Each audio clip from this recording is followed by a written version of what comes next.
आपने जिस क्या टाइम टेबल मतलब फॉलो किया? एक पूरे साल में आपने कंसिस्टेंसी बनाई, बीच में और कुछ त्योहार आए होंगे, कुछ चीजें आई होगी, उनको इग्नोर किया, मतलब कैसे आप पूरा टाइम मैनेज किया आपने एक साल? जहाँ तक मुझे लगता है, अगर एग्जाम निकालने की बात है तो आपको एक्यूरेसी पे ध्यान देना चाहिए। रिवीजन के लिए ना आपने क्या तरीका अपनाया? रिवीजन के लिए मुझे एक बेस्ट ऑप्शन मिला, वो हम्म। था पीडब्ल्यू का सफलता बैच। मुझे एक बहुत बहुत अच्छी लगी कि आपको ये पता रहता है कि बच्चा कहाँ फंसेगा, तो आप पहले ही बता देते थे कि आप यहाँ पे गलती करेंगे। जितना टीचर कहें उतना अगर हम कम कर लेते हैं तो बहुत ही सफिशिएंट है, और किसी चीज की जरूरत नहीं है मुझे लगता है। Hello everyone, welcome to engineers वाला। सो इतने सारे जो students SSC JE exam crack कर रहे हैं, बहुत से स्टूडेंट्स से आपको बहुत सी चीजें सीखने को मिली होंगी।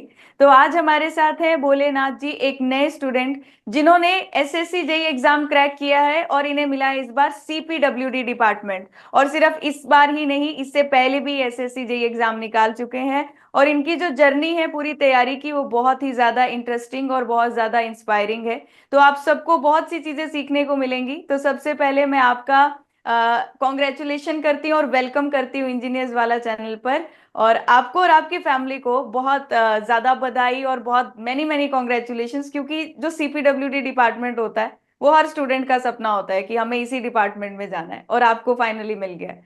तो आपको बताना है आपको कैसा लग रहा है, मतलब एग्जाम निकाल कर आपको अपनी थोड़ी सी जर्नी के बारे में बताना है। थैंक यू मैम, मुझे ये अपॉर्चुनिटी देने के लिए, ताकि मैं अपनी जर्नी शेयर कर सकूं। कि फीलिंग्स तो बहुत अमेजिंग है। अभी तक विश्वास नहीं हो पा रहा है कि हमने फाइनली कर दिया है क्रैक। हम्म। बाकी जर्नी तो 2020 में स्टार्ट हुई थी, जब मैंने अपना डिप्लोमा कंप्लीट किया। हम्म। उसके बाद कोरोना ने एक साल ले लिया। उस, उस एक साल में कुछ भी नहीं हो रहा था, बड़ा ही डिप्रेसिंग सा ईयर था। हाँ। ना वैकेंसी आ रही थी, ना क्लासेस चल रही थी। और हम्म।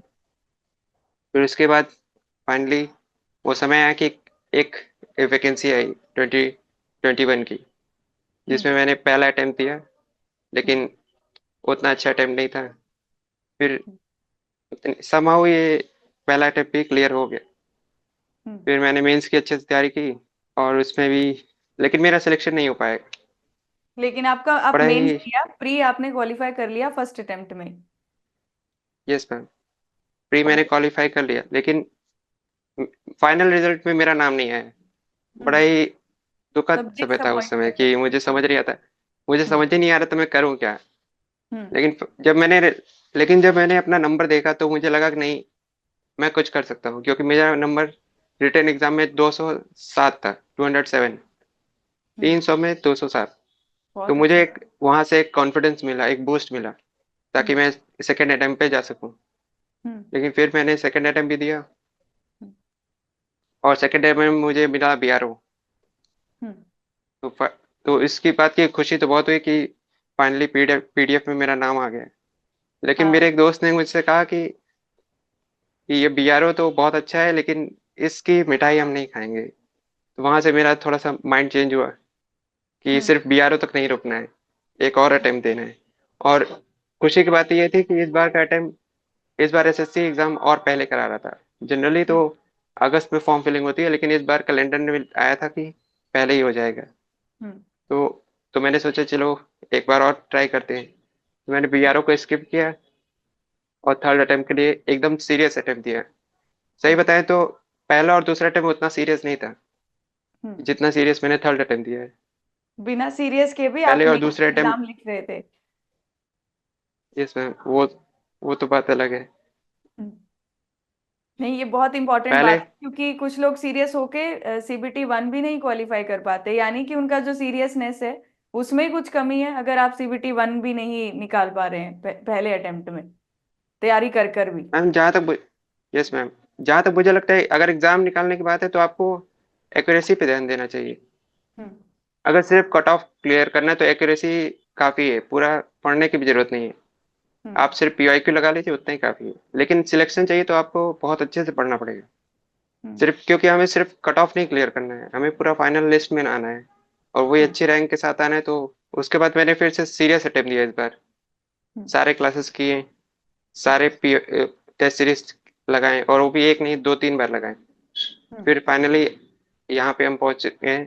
मेरा इस बार थर्ड अटेम्प्ट में CPWD में हो गया है सिलेक्शन। बहुत ही अच्छा, बहुत और मतलब ये इतना खुशी का मौका है ये, इतना फेवरेट और सबका जो फेवरेट सपने वाला डिपार्टमेंट है वो आपको मिल गया। लेकिन जैसे आपने यस बताया मैम। ना, आपने पिछले अटेम्प्ट में बीआरओ निकाला तो एक तरीके से हमारी जॉब लग गई है। तो उस लगी यस हुई मैम। नौकरी को छोड़ना बहुत मुश्किल है आज के टाइम में, कुछ लोग ज्वाइन करके यस तैयारी मैम। कर। हम्म। वो तो है, मैंने काफी इसके ऊपर सुना है अपने रिलेटिव से, अपने घर में भी, कि ये हम्म। नौकरी आजकल लगती नहीं है किसी की, और तुम छोड़ रहे हो।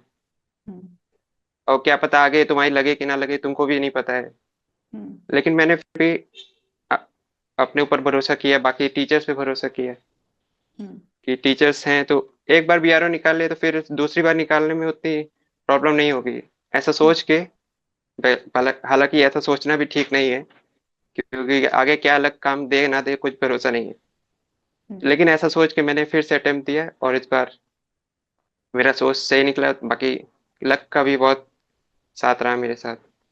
लक भी जरूरी है पर आपको सेल्फ कॉन्फिडेंस भी जरूरी है कि अगर मैंने इस बार बीआरओ निकाला है तो मैं कुछ कर सकता हूँ, नेक्स्ट ईयर भी एग्जाम निकाल सकता हूँ। और आपने कहा कि इस यस मैम। बार आपने कौन। सीरियस अटेम्प्ट दिया। तो सीरियस अटेम्प्ट का यस मैम। मतलब कुछ होगा, आपने एक साल जैसे पढ़ाई की होगी, जो कंसिस्टेंसी मेंटेन की होगी।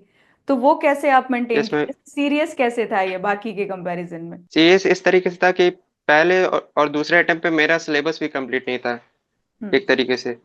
ना ही हम्म। मैंने कोई, सारे सब्जेक्ट ही अधूरे अधूरे थे, बस मेन मेन टॉपिक मुझे पता थे, हम्म। बाकी सारे टॉपिक नहीं पता थे। तो मैंने उसको कहीं ना कहीं से कंप्लीट किया। उसके अलावा एक बार कंप्लीट करने के बाद रिवीजन बहुत ही टफ टॉप पॉइंट था मेरे लिए, क्योंकि हम्म। मैं ऐसा हूँ कि मुझे चीज़ें याद नहीं रहती हैं, मैं समझ जल्दी जाता हूँ लेकिन मुझे चीज़ें जल्दी याद नहीं होती हैं। हम्म। तो इसके रिवीजन के लिए मुझे एक बेस्ट ऑप्शन मिला, वो हम्म। था PW का सफलता बैच। हम्म। सफलता बैच से मैंने सारे प्री से पहले सारे सारे क्लासेस के थ्रू हम्म। सभी कुछ अच्छे से रिवाइज कर लिया था। हम्म।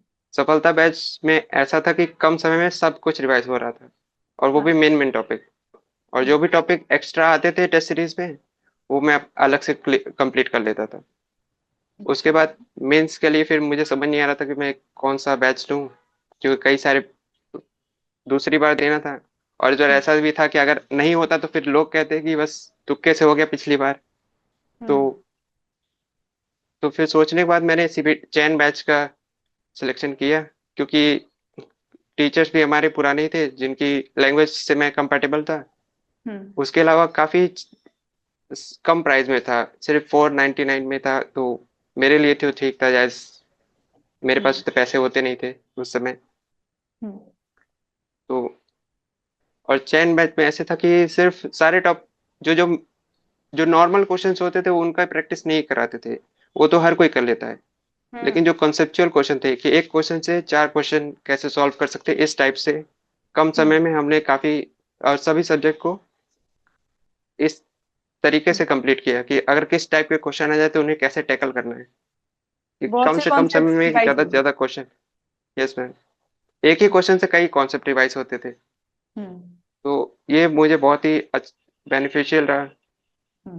बाकी टेस्ट सीरीज में ये रहता था कि टेस्ट सीरीज में जो भी क्वेश्चन मेरे गलत होते थे मैं उन्हें अलग से लिख लेता था, हम्म। और उन्हें डेली रिवाइज करता था। तो इस तरीके से ये एक सीरियस अटेम्प्ट बना कि मैंने सिलेबस भी कंप्लीट किया, उसका प्रॉपर रिवीजन किया, टेस्ट सीरीज लगाए, और टेस्ट हम्म। सीरीज को भी एक बार नहीं कई बार लगाए, और उनमें जो भी मिस्टेक होती थी हर बार उसको लिखते थे, हम्म। और उसका एनालिसिस करते थे कि क्यों ये मिस्टेक हो गई हमसे, हम्म।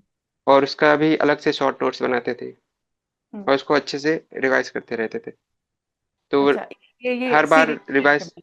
हम्म। Yes ma'am. ये यही सीरियसनेस थी कि मैं हमेशा कभी मैंने सीरियस लिया नहीं था इसको, लेकिन इस हम्म। बार था कि जब आप जॉब एक गवर्नमेंट जॉब छोड़ के हम्म। जब फिर से कंपटीशन में आएंगे तो सीरियसनेस तो बहुत जरूरी है। अब मैंने इससे पहले कुछ स्टूडेंट्स का इंटरव्यू लिया था तो उन्होंने कहा कि हमने जब शॉर्ट नोट्स बनाए तो उसमें वो चीज़ लिखी जो हम भूल जाते थे, और जो नया यस क्वेश्चन मैम। का डाटा मिला वो लिखा। तो आपने भी क्या यही पैटर्न फॉलो यस किया था शॉर्ट नोट्स बनाने के लिए? Yes ma'am. यस मैम, मैंने यही पैटर्न फॉलो किया था कि मैं हम्म। बस ऐसे करता था, कॉपी नहीं बनाता था, A4 शीट लेता था, उसमें हम्म। रैंडमली सारे पॉइंट्स ऐसे लिख देता था अपने। मैंने कोई टॉपिक पढ़ा और उसको टॉपिक को दिमाग में रखते हुए बस लिखता चला गया। जैसे कोई टॉपिक मैं हमेशा भूल जाता हूँ तो उसको मैंने तुरंत पढ़ के तुरंत अपनी भाषा में लिख दिया। और उस A4 साइड शीट को हम्म। सभी जिस सब्जेक्ट के जो भी टॉपिक थे एक साथ रख के स्टेपल कर देते थे, तो जब भी हमको कोई सब्जेक्ट रिवाइज करना रहता तो बस उतने पेजेस होते थे हम्म। रिवाइज करने के लिए। तो उससे ही मेरा शॉर्ट नोट्स कंप्लीट हो जाता था। यही और आपके दो ही पॉइंट रखने हैं हम्म। कि जो भूल जाते हैं उनको रखना है और नए डाटे रखने हैं, बस हाँ, ये इतना दो काफी है। चीजें मेन होनी चाहिए, नहीं तो वो कंप्लीट नोट्स बन जाएंगे। फिर वो बस वही है कि मैंने फॉन्ट साइज छोटा कर दिया है, हम्म। नोट्स तो वो और वो शॉर्ट नोट्स हो गए। हम्म।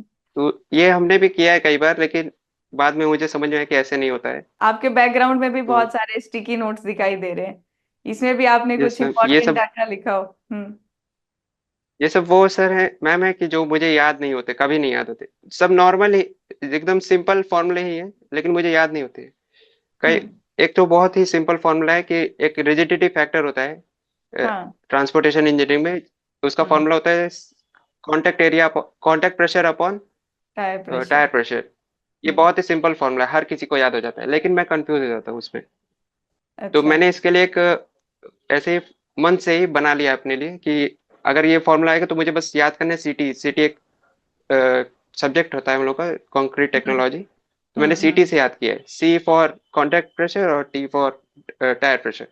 तो अब अच्छा। ये हम इसमें कंफ्यूज नहीं होते। तो इस हम्म। तरीके से आपको अपने हिसाब से जो भी आप भूल जाते हैं उसको हम्म। आपको बनाना चाहिए, मतलब अपने जो भी आप से टॉपिक्स है। जो ट्रिक्स आप होती हैं वो हमेशा याद रहती हैं। अपने आप आपको अपने लिए बनाना है, चाहे जैसे बना लीजिए, चाहे जो तरीके से बनाइए, क्योंकि खुद के लिए है, जिस पे भी आप कंपेटेबल हो वैसे कर लेना चाहिए। मैं कह रही हाँ, थी जो आपने अभी सबसे ये मेन सारा पॉइंट मैं time ये किया, इसमें आपने क्या इसमें टाइम टेबल मतलब फॉलो किया? एक पूरे साल में आपने कंसिस्टेंसी बनाई, बीच में और कुछ त्योहार आए होंगे, कुछ चीजें आई होगी, उनको इग्नोर किया, मतलब कैसे आप पूरा टाइम मैनेज किया आपने एक साल? एक साल मेरे लिए ना कोई त्योहार था, ना सैटरडे था, ना संडे था, बस डे था। सिर्फ हम्म। डे कि इस दिन में मुझे स्टार्ट करना है। वो अलग बात है कि मैं जल्दी उठने वालों में से नहीं हूँ, मैं देर में ही उठता था, लेकिन मैं देर तक पढ़ता था। तो हम्म। सुबह जल्द 7 बजे के अराउंड उठ के हम्म। जो भी काम है उसको मॉर्निंग रूटीन फॉलो करने के बाद लगभग हम्म। 9 से 8 के बीच में मैं लाइब्रेरी चला जाता था। अच्छा। फिर उसके बाद लाइब्रेरी में ही दिन भर पढ़ने के बाद दोपहर में खाना खाने के लिए घर आते थे, हम्म। और फिर लाइब्रेरी, फिर डायरेक्ट रात में ही आते थे। तो ऐसे हम्म। करके लगभग डेली का 8 से 9 अप्रोक्सीमेटली, हमेशा नहीं होता था। हम्म। तो कभी ज्यादा हो गया कभी कम, लेकिन 8 आवर तक हो जाता था। अच्छा। तो इस तरीके से हमने फॉलो किया था डेली रूटीन। हम्म। मेरे लिए कोई भी संडे नहीं होता था, ना संडे होता था। वो अलग बात है कि अगर लाइब्रेरी बंद होगी तो हम्म। फिर घर ही में पढ़ना पड़ता था, लेकिन उस दिन फिर उतने घंटे नहीं हो पाते थे। हम्म। तो हमने तो एक साल कुछ नहीं किया, मतलब एक साल ना के लिए कहीं कट गए ऑफ ना कर कोई दिया फेस्ट। था सबसे। इसलिए तो मैम इसको सीरियस अटेम्प्ट कह रहे हैं। हम्म। कुछ भी तो नहीं ये किया, सब बंद कर दिया। ये जो 2025 वाले स्टूडेंट्स हैं जो तैयारी कर रहे हैं और कहते हैं हम बहुत ज्यादा सीरियस है, लेकिन वो छुट्टी भी कर रहे हैं, त्योहार भी मना रहे हैं, तो इसका मतलब वो सीरियस अटेम्प्ट नहीं होगा। आपको ये सीखने को मिल रहा है सीरियस मतलब एक साल, तो एक साल का हर एक दिन आपको डेडिकेट करना पड़ेगा फिर इस एग्जाम के लिए। तभी आप एग्जाम यस मैम। उतने मार्क्स से क्रैक कर पाओगे जो आपको रिक्वायर डिपार्टमेंट के लिए चाहिए, है ना? यस मैम यस मैम, मुझे ऐसा लगता है कि अगर आज हम हॉलीडे बनाएंगे, मतलब कि हॉलीडेज की संख्या बढ़ाएंगे, 1 से 2 करेंगे, 2 से 3 करेंगे, तो वैसे ही हमारे कंपटीशन का जो ईयर होता है वो भी ऐड होता रहेगा। जैसे आज SSC JEE 2025 आ गया है, तो फिर 25 नहीं लिखेगा, फिर 26 हो जाएगा। ये हम्म। कंपटीशन तो बढ़ता रहेगा, आपका भी टाइम बढ़ेगा। तो हमें अगर बाद में हॉलीडे अच्छे से मनाने हैं तो अभी तो कट ऑफ करना पड़ेगा। यही बिल्कुल चीज मैंने बिल्कुल सही फर्स्ट और बात। सेकंड अटेम्प्ट में भी नहीं की थी। मुझे हम्म। पर्सनल फर्स्ट और सेकंड अटेम्प्ट में मैंने कुछ नहीं किया था। हम क्लासेस पूरी नहीं करते थे, बस घूमते रहते थे, जहाँ हम्म। दोस्तों ने बुला दिया चले थे। हम्म। लेकिन इस बार पूरी तरीके से सब कुछ बंद कर दिया था। इस बार आपका एसएससी मैं जेई प्री वैस, में मतलब क्या स्कोर था, टेक्निकल और नॉन टेक्निकल का? वैसे सेपरेटली तो नहीं आता है, हम्म। कंबाइंड में 143 बहुत था। अच्छा। नॉर्मलाइजेशन के बाद 143 था। आप ये बताओ थोड़ा, ये नॉन टेक को कैसे प्रिपेयर करें ये लोग जो अभी आगे तैयारी कर रहे हैं? उसमें आपने रीजनिंग में अच्छा स्कोर किया होगा कि आपका 143 मार्क्स यस पहुंचे। मैम, मैम मेरा तो 50 आउट ऑफ 50 होना चाहिए था, लेकिन गलती से एक क्वेश्चन, मतलब कि मुझे आंसर पता था लेकिन मैंने ऑप्शन ही गलत सेलेक्ट कर लिया था उसका, तो ओ। मेरा एक माइनस में चला गया। तो हम्म, 48.75 बना था रीजनिंग में। बहुत ही अच्छा स्कोर है। तो रीजनिंग में कैसे प्रैक्टिस किया रीजनिंग, आपने, डेली प्रैक्टिस किया कैसे? यस मैम, मेरा ऐसा था कि रीजनिंग इतना हार्ड नहीं है, रीजनिंग हम लोग में सिंपल ही आती है। तो हम हम्म। लोग को बस मैंने ऐसा किया था कि मुझे डेली एक टेस्ट देना है, हम्म। और लिमिटेड एक टेस्ट जरूर देना है, 50 क्वेश्चंस मिक्स में। और हम्म। जो क्वेश्चन मुझसे नहीं होता तो वो टॉपिक में पढ़ लेता था बस। ठीक है। और बाकी नॉन टेक जीके जीएस के लिए हम्म। हमने एक बार एक पूरे अच्छे तरीके से नोट्स बनाए हैं और उसको पूरे अच्छे से पढ़ा है। और पीवाई क्यूज भी कुछ आपने सॉल्व किए जीके जीएस के लिए? मतलब कि हम्म। ऐसे नहीं पढ़ते थे कि एक ही सब्जेक्ट पढ़ लिया, तो हर सब्जेक्ट के 10-10 क्वेश्चन डेली पढ़ते थे। हम्म। तो ऐसे करते करते पूरी किताब तो नहीं पढ़ पाए, लेकिन जितना पढ़े उतना काम आया। बिल्कुल। अच्छा बाकी आप। ऐसे। हम्म। एक और चीज मैं पूछना चाहूंगी, जैसे रिवीजन के लिए ना आपने क्या तरीका अपनाया? आप जैसे अभी एक सब्जेक्ट पढ़ रहे हो, आपने जनवरी में स्टार्ट किया, तो मार्च में मतलब फरवरी में भी रिवाइज करोगे? अगर फेब में नहीं किया, मार्च में भूल गए, बहुत से लोग कहते हैं स्टूडेंट्स कि मैम अभी पढ़ा है तो हम 3 महीने बाद भूल जाते हैं। तो वो रिवीजन का कुछ आपने इंटरवल रखा था कि इतने बाद मैं रिवाइज करूंगा शॉर्ट नोट्स या क्वेश्चंस? वो कैसा पैटर्न आपने फॉलो किया? रिवीजन में मुझे ऐसा लगता है कि अगर आप किसी सब्जेक्ट को पढ़ रहे हैं, उसमें कई सारे टॉपिक्स होते हैं अलग अलग लेवल के। कुछ टॉपिक्स होते हैं जो आपके लिए बहुत कंपेटेबल हैं, तो आप एक बार पढ़ेंगे वो हमेशा के लिए याद हो जाता है। हम्म। लेकिन कुछ टॉपिक्स होते हैं जिनको रिवाइज करने की जरूरत है, तो वही उन्हीं टॉपिक्स का मैं शॉर्ट नोट्स बना लेता था। और जब भी मुझे लगता था कि ये अब लैग कर रहा है तो उसको बस दो चार, ज्यादा मोटी नहीं होती थी, जस्ट मैक्सिमम 5-6 पन्ने के होते थे एक सब्जेक्ट के। और अगर हम्म। ज्यादा बड़ा सब्जेक्ट हो तो 10-12, बस इतने हम्म। में ही। ज्यादा से ज्यादा मुझे 2 घंटे लगते थे थॉरली पढ़ने के लिए, और उतने हम्म। में रिवाइज हो जाता था। ठीक मैक्सिमम है। इंटरवल मेरे हिसाब से हमने रखा था 2 से 3 हफ्ते का होता था हर हम्म। सब्जेक्ट का। लेकिन कुछ सब्जेक्ट ऐसे होते थे जिन्हें फिर से पढ़ने की जरूरत नहीं पड़ती थी। हम्म। वो एक बार में ही ऐसा टीचर्स ने पढ़ा दिया है कि वो एकदम माइंड में छप जाते थे। हम्म। आपके कोई ऐसे पीडब्ल्यू टीचर्स में हैं। फेवरेट भी टीचर्स रहे हो? आपने टीचर्स की बात की इसलिए मैंने पूछा। हम आप ही का बहुत अच्छा लगा था हमको कि आप, जब आपसे हमने हाईवे पढ़ा था और सर्वे भी पढ़ा है, तो उसके हम्म। कॉन्सेप्ट क्लियरिटी बहुत अच्छी थी। मुझे एक बहुत बहुत अच्छी लगी कि आपको ये पता रहता है कि बच्चा कहाँ फंसेगा, तो आप पहले ही बता देते थे कि आप यहाँ पे गलती करेंगे। तो वो, हम्म। अगर मैं वहां पे गलती ना भी करूं या फिर आगे चल के करूं, तो मुझे पता रहता कि ये टॉपिक में लोग गलती करते हैं, आगे चल के मुझसे हो सकती थी, तो हम्म। उधर ज्यादा ध्यान देना है। तो ये सब चीजें पॉइंट आउट करने वाली है। बाकी बाकी सारे टीचर्स ने भी बहुत अच्छा हम्म। समझाया, बहुत अच्छी कॉन्सेप्ट क्लियरिटी है। जैसे यशवंत सर का बहुत हम्म। अच्छा कॉन्सेप्ट क्लियरिटी, वो हमेशा पॉइंट टू पॉइंट बात करते हैं। हम्म। उन्होंने बहुत अच्छा सारे सब्जेक्ट को क्लियर किया है। और बाकी देवेश सर ने भी बहुत ही सपोर्ट किया है। मैंने एक बार उनसे भी पूछा था कि मुझे डीबी, बीआरओ की डीबी स्किप करनी चाहिए कि नहीं, तो उन्होंने भी कहा था कि आपका नंबर फ्री में नंबर बहुत अच्छा है, तो आपको स्किप करके एक चांस लेना चाहिए। हम्म। तो ये सब कई सारे लोगों से पूछ के ही मुझे अपने ऊपर हाँ। कॉन्फिडेंस आया कि हाँ, एक एक और बार देना चाहिए। जैसे आपके दोस्त ने भी आपको सपोर्ट किया, वैसे फैमिली में भी यस आपका मैम। सपोर्ट रहा होगा, तो फैमिली में कौन थे जिसका आपको लगा कि सबसे ज्यादा सपोर्ट रहा कि नहीं तू ड्रॉप कर और तैयारी करो? आप पर सबसे ज्यादा भरोसा था जिन्हें? मेरे पर सबसे ज्यादा भरोसा मेरे बड़े भैया ने किया था। तो हम्म। वो, उनके सपोर्ट के बिना तो हम कुछ भी नहीं कर पाते आज। हम्म। जो भी हैं आज, वो अपने बड़े भैया की वजह से हैं। उन्होंने ही मुझे कहा कि तुमको अगर लगता है कि तुम कर सकते हो तो तुम हम्म। छोड़ दो, ये मत सोचो कि कौन क्या कहेगा। हम्म। उन्होंने ही हमें सपोर्ट किया है। तो आप बाकी अपनी फैमिली सभी, के पहले गवर्नमेंट एम्प्लॉय हो? नहीं, हमारे बड़े भैया भी हैं, वो इस समय डिफेंस डीआरडीओ में हैं, एज अ ओ। टेक्नीशियन सी। उनके हम्म। उनसे ही मुझे मोटिवेशन मिला कि हाँ, हम लोग गवर्नमेंट में मुझे जाना चाहिए। हर कोई हम्म। हमसे कहता था कि तुम कॉलेज प्लेसमेंट क्यों नहीं ले लेते, हम्म। लेकिन मेरा क्लियर गोल था कि मुझे गवर्नमेंट में ही जाना है, क्योंकि मेरे भैया भैया ने बताया कि गवर्नमेंट निकालना आसान है। पहले हम हम्म। सोचते थे कि ये कि सिर्फ दो चार फॉर्मूले पढ़ लेने से कोई नौकरी लगती है क्या। हम्म। ये मेरे में कंफ्यूजन था, मतलब कि एक डाउट था कि सिर्फ हम्म। साइन थीटा कॉस थीटा पढ़ने से नौकरी लग जाती है। हम्म। लेकिन फिर और इतनी कम वैकेंसी भी आती है, तो फिर मैंने अपने बड़े भैया को देखा कि उन्होंने एक जॉब निकाला। उनकी हम्म। ज्यादा वैकेंसी नहीं थी, सिर्फ चार वैकेंसी थी। और अच्छा। चार वैकेंसी में ही उन्होंने अपना सिलेक्शन पा लिया। वो भी सिलेक्शन। ऑल इंडिया, हम्म। ऑल इंडिया में। वो उस समय डीआरडीओ में है। हम्म। तो उनको ही देख के हम हमेशा मोटिवेट होते रहे कि हाँ हम्म। हम भी कर सकते हैं। It's hmm. Possible to have yes, yes. Selection in. और बहुत ही वैकेंसी से कोई मतलब नहीं होता है, ये उनसे मैंने सीखा है कि हम्म। वैकेंसी चाहे जितनी हो, आपको अपना बस ध्यान देना है पढ़ने पे। हम्म। बिल्कुल, जब वो इसमें 4 वैकेंसीज में क्वालिफाई कर लिया, आपके लिए तो सबसे बड़ा मोटिवेशन आपके भैया ही थे। और आपके लिए सबसे बड़ी सपोर्ट भी, प्लस आपके दोस्त, आपके टीचर्स। सब मतलब एक स्टूडेंट को सपोर्ट की भी बहुत जरूरत होती है। अगर कोई गाइड ही ना करे, कोई सपोर्ट ही इसमें ना करे, तो हमें लगता है कि हम नहीं कर सकते, और फिर हम अपना रास्ता बदल लेते हैं, जिससे आपको सपोर्ट मिला। Yes ma'am.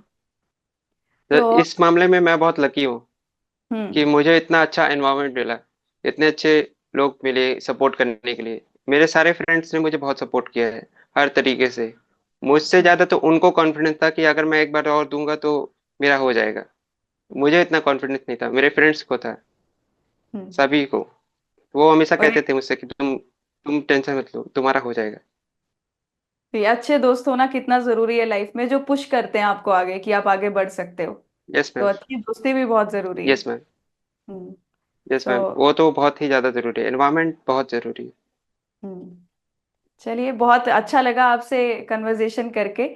एक लास्ट क्वेश्चन बस आपसे है। इस पूरी जर्नी में आपने Yes, ma'am. कुछ प्रॉब्लम्स फेस की होगी, या कुछ ऐसी चीजें देखी होगी कि अगर ये मैं नहीं करता तो शायद मैं सेकेंड अटेम्प्ट में एग्जाम निकाल लेता, मतलब CPWD मिल जाता, ये नहीं करता तो और ज्यादा मैं स्कोर करता। जो भी आपने चीजें ऐसी, मतलब इस पूरी जर्नी में कुछ की पॉइंट्स देखे होंगे जो आप 2025 वाले स्टूडेंट्स को गाइड करोगे कि वो गलती ना करे, क्या उनको चीजों का ध्यान रखना है, तो वो कुछ पॉइंट्स आप बताइए इन्हें। तो मैम मुझे लगता है कि सभी लोग ये पॉइंट्स तो कहेंगे कि कंसिस्टेंस होना चाहिए, परसिस्टेंसी होनी चाहिए, सारे क्लियर हम्म। होते हैं। लेकिन मुझे लगता है कि सबसे मेन पॉइंट जो मैं भूल गया था एज अ स्टूडेंट, मैं हमेशा गलती करता था कि अगर हम्म। टीचर कुछ कह रहा है हम्म। तो उसको ना सुन के हम अपने ही दिमाग लगाते थे कि सर ने ऐसा बोला है तो हमको ऐसा नहीं, ऐसे कर देंगे तो ज्यादा इफेक्टिव होगा। ये हम्म। गलती मैंने बहुत करी हम्म। कि कभी भी टीचर का पूरी तरीके से, मतलब कि बात तो मानते थे लेकिन पूरी बात नहीं मानते थे, आधी अधूरी रहती थी। हम्म। लेकिन मुझे ऐसा लगता है कि अगर कोई स्टूडेंट है हम्म। और उसने किसी भी टीचर को हम्म। ऐसे ब्लाइंडली फॉलो कर लिया है कि जो टीचर कह रहे हैं पहले उसको वो टारगेट कंप्लीट करना चाहिए, तो मुझे नहीं हम्म। लगता कि ये अगर कट ऑफ इतनी इस बार हाई जो गई है वो भी ना क्लियर हो उससे। बस टीचर जो कह रहा है उतना बस मानना है हमें, सिर्फ उतना ही मानना है। और टीचर ज्यादा कुछ नहीं कहते, उन्हें पता है कि कैसे किस किस चीज को कितना जल्दी और कितना आसानी से कर सकते हैं। हम ही हम्म। अपनी सोच से उसको और मुश्किल बना देते हैं, सोच सोच के। हमें सोचना नहीं है, बस किसी भी एक टीचर जिससे भी जिससे भी हम कॉम्पेटेबल हो, उस हम्म। टीचर को फॉलो करना है। जितना भी वो बोले बस उतना कर लेना, उतना भी काफी है। सिलेक्शन के लिए बस टीचर जो कहे उतना कर लेना काफी है। और अगर आपको रैंक चाहिए तो टीचर के जो भी उन्होंने कहा है उसको फॉलो करने के बाद अलग से आपको प्रैक्टिस करनी पड़ेगी। हम्म। बस मुझे ऐसा लगता है कि ये चीज बहुत इंपॉर्टेंट है, क्योंकि एज अ स्टूडेंट मैंने ये बहुत किया है कि हम्म। फर्स्ट और सेकंड अटेम्प्ट में टीचर ने कहा कि सिलेबस पूरा कंप्लीट करो, तो हम क्लासेस से हम्म। ही नहीं करते थे, हम्म। क्लासेस स्किप कर दिए किसी न किसी वजह से हमेशा। हम्म। ये बहुत इरेगुलरिटी रही है मेरी। तो जितना टीचर कहे उतना अगर हम कम कर लेते हैं तो बहुत ही सफिशिएंट है, और किसी चीज की जरूरत नहीं है मुझे लगता है ऐसा। बिल्कुल रियलिस्टिक बात की है, क्या। मतलब आपने। मैंने बैचेज में अभी भी जब मैं स्टूडेंट्स को देखती हूँ तो हमेशा बोलती हूँ कि आप इस टॉपिक को इस तरीके से पढ़ो तो यहाँ से क्वेश्चंस आते हैं। पर उन लोगों को उसके बारे यस में मैम। बहुत सी चीजें जाननी होती है, जो पेपर के लिए जरूरी भी नहीं है। Yes ma'am. तो हम उनको इतनी बार समझाते हैं कि अपनी बाउंड्री के अंदर रहो, ये सिलेबस है, अगर ये पढ़ोगे तो पेपर निकलेगा। तो आपने बिल्कुल ऐसे ऐसा पॉइंट मतलब बोला है जो सबके लिए इतना ज्यादा जरूरी है कि टीचर को ब्लाइंडली आपको ट्रस्ट करना है, क्योंकि वो आपको आपकी जर्नी यस मैम। जो में पूरा साथ देने वाला है जब तक आपको आपका टारगेट नहीं मिलता, और उन्हें पता है कि क्या इंपॉर्टेंट है क्या नहीं है, जो आपने पॉइंट यस बोला। मैम। इससे बड़ा कुछ मतलब जो यस स्टूडेंट्स मैम। भी इस सेशन को देख रहे हैं, आप लोग इस बात का ध्यान रखिएगा। और अगर किसी पर भरोसा कर रहे हो तो पूरा भरोसा करना है। आप ऐसे नहीं कि यस मैम। ब्लाइंडली अपना। करना है। हाँ बिल्कुल बिल्कुल। और ये। बस एक बार इस अगर सोच लिया कि ये टीचर हमारे लिए कंफर्टेबल है, इनकी बातें हमें समझ में आ रही है, सिर्फ बातें समझ में आ रही है हम्म। कि मैं समझ सकता हूँ, मेरी बस इतना ही काफी है। फिर उसके बाद जो टीचर कहे उतना मानते रहना है बस। हम्म। बस अब बाकी आप सिलेक्शन तक पहुंच जाएंगे, जैसे कि आज हम पहुंच गए हैं। बिल्कुल, और मैं आपसे बात कर पा रही हूँ। यस मैम, ये मेरा ड्रीम रहा है कि कोई टीचर से मैं फेस टू फेस बात कर सकूं, इतना काबिल खुद को बनाना चाहता था कि ये नहीं, आप आए ये कि काबिल बन गए हो। बिल्कुल। जैसे। नहीं नहीं, आप में काबिलियत तो पहले से थी, लेकिन आपने उसे पहचाना और आपकी साथ वाले लोगों ने आपको पुश किया, और आप वहां तक पहुंच गए, और आपकी मेहनत भी इसमें बहुत ज्यादा इम्पोर्टेंट है। तो इन सब चीजों के कॉम्बिनेशन के साथ आप उस पॉइंट पर पहुंचे हो जो आप आज आपने अचीवमेंट जो आपको मिली है CPWD डिपार्टमेंट। तो आज यस के, मैम। हाँ, इस सेशन को मैं मतलब यहीं क्लोज करूंगी, पर मुझे आपसे मतलब आप बहुत इंस्पिरेशनल लगे। और बिल्कुल आपने ऐसी चीजें बताई जो मुझे लगता है एक रियलिस्टिक बातें हैं जो सभी स्टूडेंट्स को पता यस। होनी चाहिए जो एग्जाम के लिए पता होना तैयारी चाहिए। कर रहा है। बिल्कुल। सो एक बार फिर से मेरी तरफ से, इंजीनियर्स वाला की टीम की तरफ से आपको मैनी मैनी कॉन्ग्रेचुलेशंस, और फ्यूचर के लिए बेस्ट विशेस हैं। जरूर बताइएगा जब आपका ज्वाइनिंग लेटर आएगा, डॉक्यूमेंट वेरिफिकेशन में कुछ पूछना होगा श्योर तो मैम। जरूर बात कीजिएगा। Yes. Thank you so sure much. Ma'am. Definitely. Thank you ma'am.